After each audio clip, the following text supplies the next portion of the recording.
Assalamualaikum warahmatullahi wabarakatuh. Sebelumnya perkenalkan, kami dari kelompok 2 akan menjelaskan atau memaparkan materi yang berjudul kajian pustaka. Nah, di kelompok 2 saya tidak sendirian, ada 3 teman saya. Yang pertama ada saya sendiri, ada Yoga Kunjawi Firdaus 6211418117. Yang kedua ada Dava Audreyzen 6211418127. Yang ketiga ada Atarik Alwin 6211418129. Yang terakhir ada Panji Sukma Krista Putra 6211418143. Nah, di sini kami akan menjelaskan tentang kajian pustaka. Nah, apa itu sih metode penelitian? Metode penelitian merupakan suatu cabang ilmu pengetahuan yang berbicarakan atau mempersoalkan mengenai cara-cara pelaksanaan penelitian sampai menyusun laporannya berdasarkan fakta-fakta atau gejala secara ilmiah. Jadi metodologi penelitian itu merupakan salah satu dari cabang ilmu pengetahuan yang mempersoalkan mengenai cara-cara, terus untuk melaksanakan penelitian seperti apa dan menyusun laporannya begitu. Selanjutnya ada kajian pustaka. Kajian pustaka memiliki pengertian yaitu peninjauan kembali pustaka-pustaka yang terkait. Jadi kajian pustaka itu seperti melihat kembali atau mereview kembali pustaka-pustaka yang terkait yang menjadi bahan gitu. Terus ada kegunaan kajian pustaka. Yang pertama, ada menggunakan penelitian yang serupa dengan penelitian yang dilakukan. Yang kedua ada membantu pemilihan prosedur penelitian. Jadi kajian pustaka itu juga bisa dapat membantu kita untuk pemilihan prosedur penelitian. Yang ketiga adalah mendalami landasan teori yang berkaitan dengan permasalahan. Jadi kita sudah mempunyai masalah ketika kita akan meneliti begitu ya. Nah, itu harus ada landasan teorinya. Yang keempat ada mengkaji kelebihan dan kekurangan hasil penelitian. Jadi kajian pustaka juga bisa mengkaji ulang kelebihan dan kekurangan hasil penelitian. Nah, itu. Yang kelima itu ada menghindari terjadinya duplikasi. Kajian pustaka juga membantu kita untuk mengurangi atau menghindarkan diri dari terjadinya duplikasi atau mencontoh begitu, atau menjiplak. Yang terakhir ada memberikan, atau yang keenam yaitu memberikan pembenaran alasan. Jadi kajian pustaka itu bisa untuk memberikan pembenaran alasan. Nah, ketika kita mempunyai alasan, itu bisa kita pertanggungjawabkan gitu.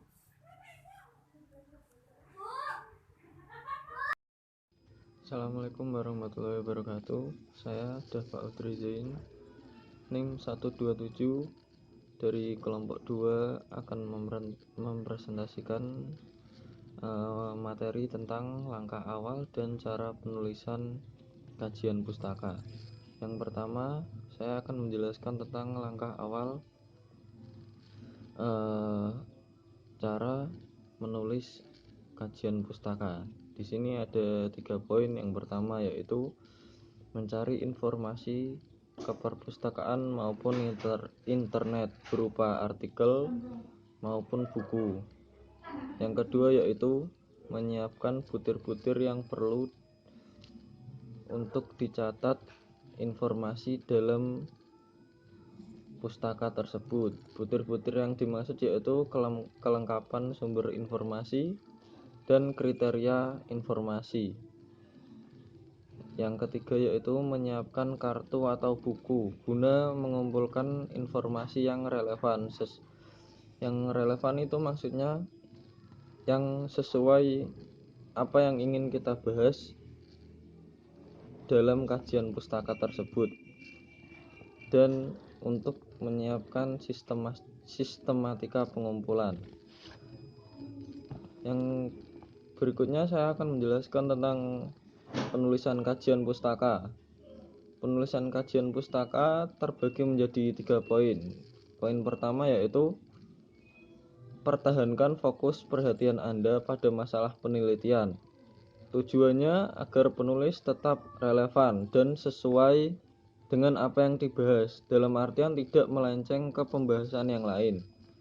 Yang kedua yaitu buatlah rencana struktur penulisan kajian pustaka dengan baik. Yang ketiga yaitu tentukan keterkaitan antara pustaka dengan masalah yang dipecahkan oleh sang.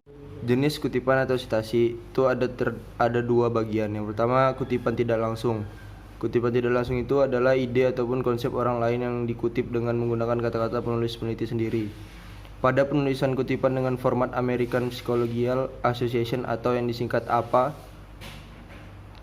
yang ini contoh kalimat tidak langsung, dituliskan dalam teks maupun kalimat dengan mencantumkan nama pengarang dan tahun penerbitan, tanpa menuliskan halaman karya yang dikutip. Contohnya itu yang pertama, nama penulis disebutkan dalam kalimat, yaitu ada Jones tahun 1999, judulnya Compared Student Performance. In 1998, Jones Compared Student Performance. Yang kedua itu ada nama penulis tidak disebutkan dalam kalimat, yaitu contohnya In a Recent Study of Student Performance, yang ditulis oleh Jones tahun 1998. Yang kedua itu ada kutipan langsung, yaitu ide ataupun konsep orang lain yang sesuai dengan aslinya.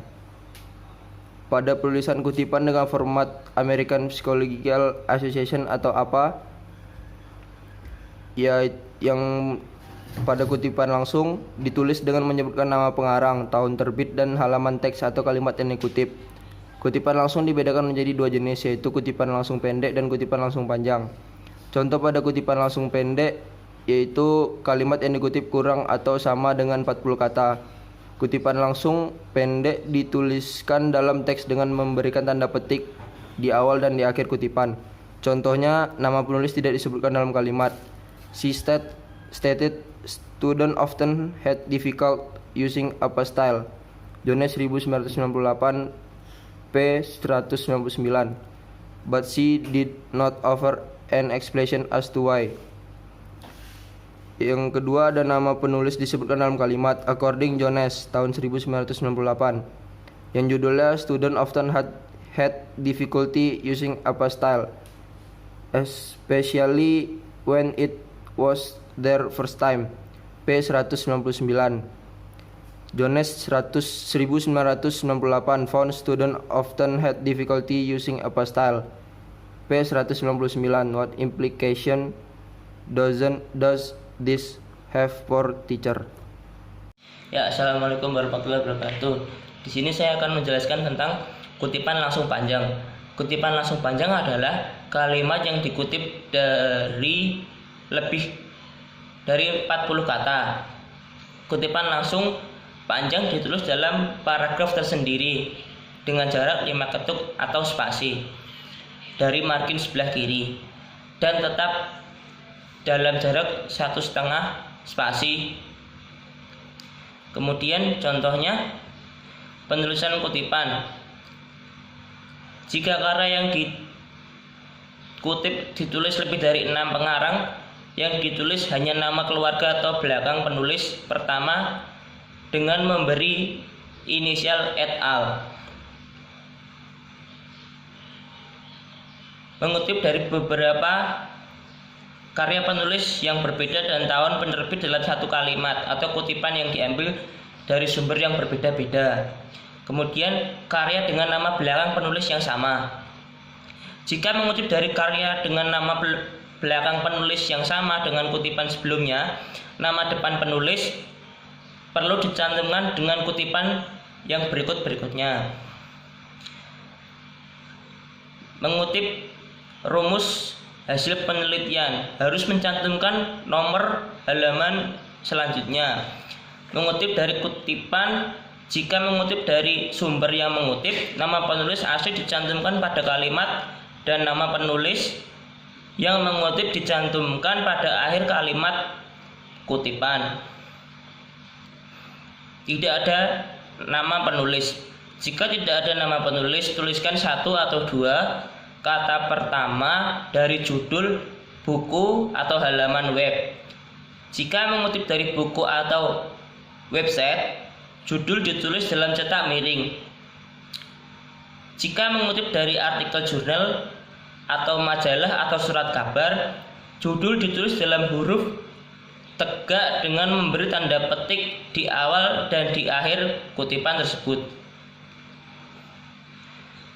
Mengutip dari website, pada dasarnya mengutip dari website atau sumber elektronik sama dengan mengutip dari sumber tercetak. Jika mengutip dari website atau media elektronik, yang perlu dicantumkan adalah nama penulis, tahun penerbitan, nomor halaman, atau jika tidak ada nomor halaman, sebutkan nomor bab, nomor gambar tabel atau paragraf. Kemudian saya akan menjelaskan tentang Mendeley. Menyusun karya ilmiah merupakan aspek yang tidak dapat dihindari ketika melakukan studi di perguruan tinggi. Karya ilmiah dapat berupa skripsi, tesis, disertasi, artikel yang dikirimkan ke jurnal, serta tulisan lainnya.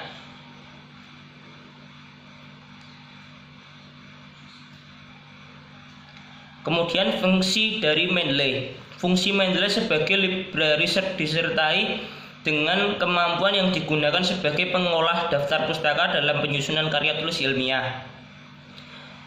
Yang pertama, mampu mengolah database ilmiah berupa e-jurnal, e-book, dan referensi lainnya. Yang kedua, untuk mengolah keputusan dan mengembangkan jejaring sosial. Yang ketiga, dapat digunakan untuk menyimpan file pustaka yang diunduh dalam format PDF dan memberikan anotasi atau catatan atau tanda khusus tertentu terhadap file PDF tersebut. Karya ilmiah yang kita upload di Mendeley secara otomatis disusun baik menurut penulis, judul, tahun, dan penerbit. Terima kasih.